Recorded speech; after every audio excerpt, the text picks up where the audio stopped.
ദൈവനാമത്തിന് മഹത്വം ഉണ്ടായിരിക്കട്ടെ. അപ്പോൾ ഇതാ നമ്മൾ വലിയ നോമ്പിലേക്ക് പ്രവേശിച്ചിരിക്കുകയാണ്.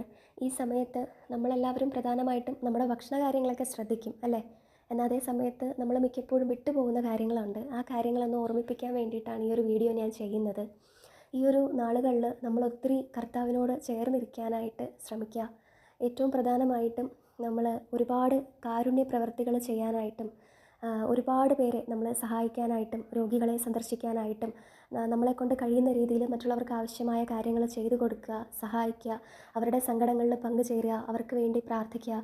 അതോടൊപ്പം തന്നെ നമ്മളെ തന്നെ സ്വയം ത്യജിച്ച് ഒത്തിരി പ്രാർത്ഥിക്കുക. നമ്മുടെ സുഖവും സന്തോഷവും ഇഷ്ടങ്ങളും ഒക്കെ ഒന്ന് മാറ്റി വയ്ക്കുക. എന്നിട്ട് നമ്മൾ എന്ത് ചെയ്യുക?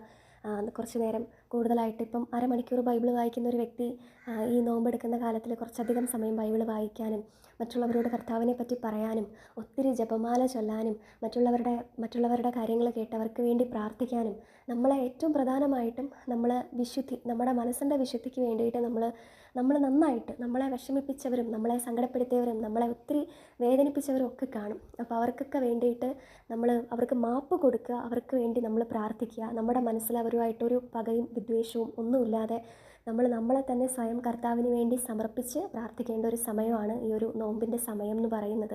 അപ്പം നമ്മൾ ഏറ്റവും പ്രധാനമായിട്ടും നോമ്പെന്ന് പറയുമ്പോൾ മിക്ക ആൾക്കാരും പറയും, നമുക്ക് വെജായിട്ടുള്ള മാത്രമേ ഞാനിനി കുറച്ച് ദിവസം കഴിക്കൂ, ഞാൻ നോമ്പിലാണെന്ന് മിക്ക ആൾക്കാരും പറഞ്ഞ് ഞാൻ കേട്ടിട്ടുണ്ട്. എന്നാൽ നിങ്ങൾ ഇന്ന ദിവസം ബൈബിൾ വായിക്കുമോ, എത്ര സമയം ബൈബിൾ വായിക്കും എന്ന് ചോദിക്കുമ്പോൾ ചോദിക്കുന്ന ആൾക്ക് അതൊന്നും സിസ്റ്റമാറ്റിക് അല്ല. എന്ന് വെച്ചാൽ ചില ആൾക്കാർ ബൈബിൾ വായിക്കാത്ത ആൾക്കാരുണ്ട്. നിങ്ങൾ പ്രാർത്ഥിക്കാറുണ്ടോ? ആർക്കെങ്കിലും വേണ്ടി നിങ്ങൾ പ്രാർത്ഥിക്കാറുണ്ടോ?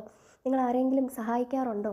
നിങ്ങൾ നിങ്ങളുടെ ഇഷ്ടങ്ങൾ വേണ്ടാന്ന് വെക്കാറുണ്ടോ? ഇങ്ങനെയൊക്കെ ചോദിച്ചു കഴിഞ്ഞാൽ അവർക്ക് പറയാനായിട്ടൊന്നും ഇല്ല. എന്ന് വെച്ചാൽ അവർ എന്താ പറയുന്നത്, അവർക്ക് ഫുഡിൻ്റെ കാര്യത്തിൽ ഞാൻ നോൺ വെജ് ആയിട്ടുള്ള ഒന്നും കഴിക്കുന്നില്ല അത്ര തന്നെ, അല്ലാതെ ഞാൻ ഇന്ന കാര്യങ്ങളൊന്നും ചെയ്യുന്നില്ല എന്ന് പറയാറുണ്ട്. അപ്പോൾ അതും ഒരു ത്യാഗം തന്നെയാണ്. നമ്മൾ കുറച്ച് ദിവസത്തേക്ക് നമ്മുടെ ഇഷ്ടഭക്ഷണങ്ങളൊക്കെ മാറ്റി വയ്ക്കുന്നത്. അതോടൊപ്പം തന്നെ നമ്മളിപ്പം ഫുഡ് കൺട്രോൾ ചെയ്ത് മാറ്റി വയ്ക്കുന്നതിനോടൊപ്പം തന്നെ കൂടുതലായിട്ട് ദൈവത്തോട് നമ്മൾ ചേർന്നിരിക്കാനായിട്ട് ശ്രമിക്കുക. എന്നാലേ നമ്മുടെ നോമ്പിനൊരു പൂർണ്ണത ഉണ്ടാവും. നമ്മൾ മറ്റുള്ളവർക്ക് ക്ഷമിക്കുക, മറ്റുള്ളവർക്ക് വേണ്ടി പ്രാർത്ഥിക്കുക. നമ്മളെ വേദനിപ്പിക്കുന്നവരെയൊക്കെ നമ്മൾ എന്ത് ചെയ്യുക? കർത്താവിൻ്റെ കരങ്ങളിൽ കൊടുക്കുക. അവരോട് പ്രതികാരം വീട്ടാനോ നമ്മളൊന്നിനും പോകണ്ട. അതോടൊപ്പം തന്നെ നമ്മുടെ സങ്കടങ്ങളെല്ലാം കർത്താവിനെ ഏൽപ്പിച്ച് നമ്മൾ വിശുദ്ധിയിലും വിശ്വാസത്തോടെയും പ്രാർത്ഥനയോടെ ആയിരിക്കുക. ഈ സമയത്ത് എല്ലാ ദിവസവും ദിവ്യബലിക്കൊക്കെ പോകാൻ പറ്റുന്ന ആൾക്കാരാണെങ്കിൽ ദിവ്യബലിക്ക് പോവുക.